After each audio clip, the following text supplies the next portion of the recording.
Olhem só, reparem só que tipo de provocação as pessoas têm. Um artista. Esse artista dos mais importantes desse país. Ele recebeu 34 prêmios aqui fora do país. Seus trabalhos foram televisão, escola de samba, mas principalmente o teatro. Ele é o figurinista, o arquiteto e o grande cenógrafo brasileiro José Carlos Cerroni. Cerroni, você é uma das pessoas que mais colocou o Brasil numa posição internacional. Você representou o Brasil na última Quadrienal de Praga, que é a maior mostra de cenografia que tem no mundo. Para lá vão todos os mais famosos. Você parece que foi com a Rosa Magalhães. E eu queria perguntar o seguinte, estando lá, apresentando essa cenografia brasileira, recebendo tudo aquilo, eu gostaria que você desse a gente uma visão sobre o que te interessou, se foi útil para você profundamente, ou você só viu La Décadence. Não, é maravilhoso. Praga é uma grande escola. Tudo que eu não estudei de cenografia no Brasil, por falta até de escolas, em 4 ou 5 vezes que eu fui a Praga, eu aprendi muito, eu pude comparar muito e pude aprender que não dá para fazer cenografia, quer dizer, não dava, da maneira como a gente fazia aqui, na base do improviso, na base da intuição, né? A gente precisa estar muito informado das tecnologias, dos espaços teatrais, do planejamento. Eu passei por Praga, comecei a ver os cenógrafos, os grandes cenógrafos, com trabalhos planejados para 5 anos. Vou fazer em 2001 Hamlet no Canadá, vou fazer a ópera Aida na Austrália em 2003, né? E aqui essa coisa de chamar 30 dias antes, que é impossível. Tal. Essa coisa dessa metodologia, desse planejamento, sempre foi muito bom. Agora, tem esse lado que você mencionou da decadência, em certo sentido, porque até em função desse rigor, desse controle, desse planejamento, acaba tudo sendo um pouco... acaba sendo tudo um pouco reto demais, um pouco previsível demais. Isso que você viu lá, e que eu acho que é indispensável para que a coisa intuitiva desapareça, porque arte tem que ser uma postura científica. Para mim, o ator que vai fazer o Hamlet, ele tem que se fortalecer culturalmente, ele tem que ter uma visão crítica do mundo, ele não pode chegar e dizer aquele texto do Hamlet pensando só que ele vai resolver a peça. Não, tem que saber tudo. Então, esta postura de metodologia de trabalho daria para você pelo menos trazer um mínimo para o Brasil? Olha, a partir do momento que eu voltei de lá da primeira vez, eu tentei sim. Eu voltei desanimado, é impossível se trabalhar sem entrar nos aspectos econômicos e de produção, que são complicadíssimos. Aí foi o momento que eu fui trabalhar com o Antunes, justamente para tentar criar lá no CPT, no Centro de Pesquisa Teatral, um laboratório, um centro de estudo da cenografia. Provavelmente o único movimento que teve de cenografia, digamos assim, antes tenha tido o Ripper no Rio. E aqui Sim. em São Paulo realmente foi o único trabalho coletivo. Porque é muito difícil. A gente vive um trabalho de fazer uma cenografia a cada 40 dias. Se a gente não tomar cuidado... São produções que tem que fazer muito rapidamente, não tem um aprofundamento. E aí você colocou esse trabalho? Aí coloquei e consegui, porque o Antunes já vinha buscando isso no seu trabalho, no trabalho de direção, no trabalho de formação de ator. E fiquei com ele 11 anos. E você deixou alguém no seu lugar para continuar isso? Eu acho que eu já formei muitas pessoas que passaram por lá, a gente tinha um curso. O Charles Miller começou comigo no CPT, Rossi. Grande diretor atual do hoje é um Brasil. diretor. O darling dos diretores. E um belíssimo ator musicais também. E também um bom cenógrafo, né? Então eu acabei formando uma série de pessoas, mas acho que isso vai ficar mais para diante. O Brasil é uma coisa complicada, tudo é muito imediato. E na cenografia também as pessoas querem... É uma questão de dinheiro? Também, e muito. Porque hoje, com essa coisa das leis, é uma complicação hoje produzir um espetáculo e sobra muito para a cenografia.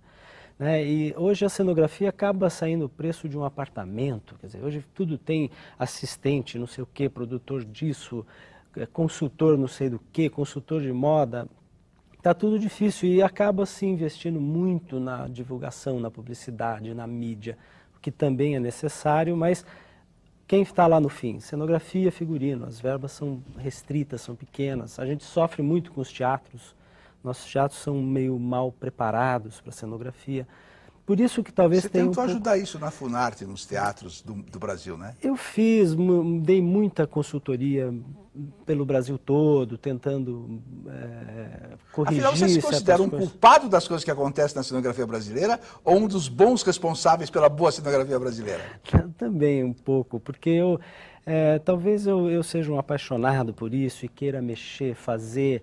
E acaba, às vezes a gente mete os pés pelas mãos de querer corrigir coisas e tudo é muito difícil, essas burocracias. De repente, Serrone, você como cenógrafo, você também pode ver, quer dizer, como diretor, assim, eu vejo coisas, de repente você vê assim, digamos, três cadeiras estão sentadas, John Gielgud, Lawrence, Ralph Richardson, não tem nada, não tem cenário, tem uma rotunda lá atrás, e fica um dos maiores teatros do mundo, com a maior cenografia que não existe. E eu digo assim, de repente, quando eu já fiz 100 e tantas peças, eu digo para um cenógrafo assim, não tem cenário, então você não precisa de mim. Não, eu preciso que você assine o não cenário. Isso é uma loucura da minha cabeça? Não, isso é uma coisa maravilhosa. Acho que é o cenário mais difícil de se fazer. Mas para chegar nesse palco nu, você tem que trabalhar muito, você tem que saber muito e você tem que ter um grande parceiro na direção. Quer dizer, isso não se faz sozinho, isso vem muito normalmente da direção. A direção é que leva para isso. Eu acho o cenário mais difícil é esse da síntese, é esse do nada, porque ele tem que dizer tudo com muito pouco. Né? Serrone, você disse há 5 anos atrás que a cenografia no Brasil estava atrasada há 20 anos. Você quer dizer cenografia no Brasil atrasada há 20 anos, ou o Brasil econômico atrasado há 20 anos, ou a vida atrasada há 20 anos no Brasil, ou já chegou a 25? Não, acho que melhorou, deve estar uns 5, 10, nesses 5 anos caminhou muito, eu acho. É que a gente pegou um momento de uns 20 anos atrás, 15 anos atrás, que foi quando a cenografia começou a surgir como linguagem mesmo. Quer dizer, a cenografia brasileira é muito recente, ela começou praticamente nos anos 60, enquanto linguagem, enquanto... a mudança da estética do teatro brasileiro também começou nessa época junto com isso. Pois é, então é uma coisa nova e começou-se a haver uma preocupação com tudo isso, com formação, com melhoria dos espaços teatrais, né? É muito difícil você inventar muito nesses nossos palcos, eles são muito precários e tal, mas isso tem melhorado. Há 8 anos você disse ao Jornal da Tarde que o cenário mais difícil da sua vida tinha sido da peça Nostradamus. Essa peça foi eu que dirigi. E parece, para mim, foi um dos melhores cenários que você fez. O que você fala aqui? O Abu Janra, ótimo diretor, mas quase me enlouqueceu na época. Você quer se explicar, Serrone? Que provocação é essa em cima de mim? Não lembro. Não, você se lembra. Eu não lembro, faz 8 anos. Era um cenário imenso, com palco giratório, com planos e tudo visto na maquete, conversado, e você chegou no dia do ensaio e você queria que tirasse a inclinação do piso, que o palco girasse ao contrário, que é uma coisa maluca de quem não tinha ideia da estrutura, da serralheria, do que tinha por lá. Tudo aquilo que você hoje está dizendo que é possível. Hoje já é possível, mas foi difícil. Eu me lembro que eu tive herpes. Por que você disse que herpes é por causa de um diretor? Não, foi no momento, em função da complicação. Do Fagundes, que não fazia bem a cena? Não, fazia bem. Mas foi bom, já foi um momento assim, você é sempre um dos diretores que instiga a mexer e que mexe. E que a gente acha ruim no momento porque atrapalha a vida, mas é muito bom. É muito bom que a gente possa ter diretores que façam com que a gente se movimente, com que a gente Olha, eu vou dizer transforme a as você, coisas. você pode fazer o meu próximo cenário, faz direitinho com você, que eu não vou mexer em nada, Serrano. Eu duvido. Aí acho que eu vou ficar com ele. Eu duvido.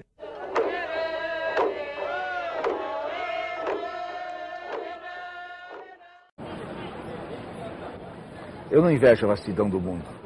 Que o mundo não possa compreender-me não depende de mim. Quem sabe, só eu compreenda. Que a nossa janela comum não quer dizer que eu lhe pertença. O mundo me pertence, sim, mas nossos olhares diferem. Ele apenas me supõe. Eu o vejo. Provocações. Quem é que a gente não recebe neste programa? Nós recebemos os grandes talentos, nós recebemos as pessoas que às vezes não têm talento nenhum, nós recebemos as pessoas da rua, as pessoas que falam na rua, essas pessoas que respiram esse ar brasileiro. E de repente hoje, nesse programa que tem uns... Agora descobrimos que tem muitos assistentes, dizem que quase 400 mil pessoas. Eu não acredito, deve ter uns 500, mas quase...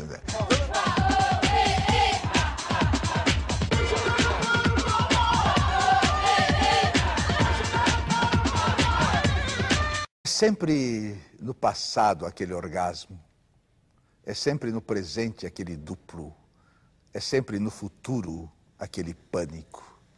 É sempre no meu peito aquela garra, é sempre no meu tédio aquele aceno, é sempre no meu sono aquela guerra, é sempre no meu trato o amplo distrato, sempre na minha firma a antiga fúria, sempre no meu engano outro retrato, é sempre nos meus pulos o limite, é sempre nos meus lábios a estampilha, é sempre no meu não aquele trauma, sempre no meu amor a noite rompe, sempre dentro de mim meu inimigo, e sempre no meu sempre a mesma ausência.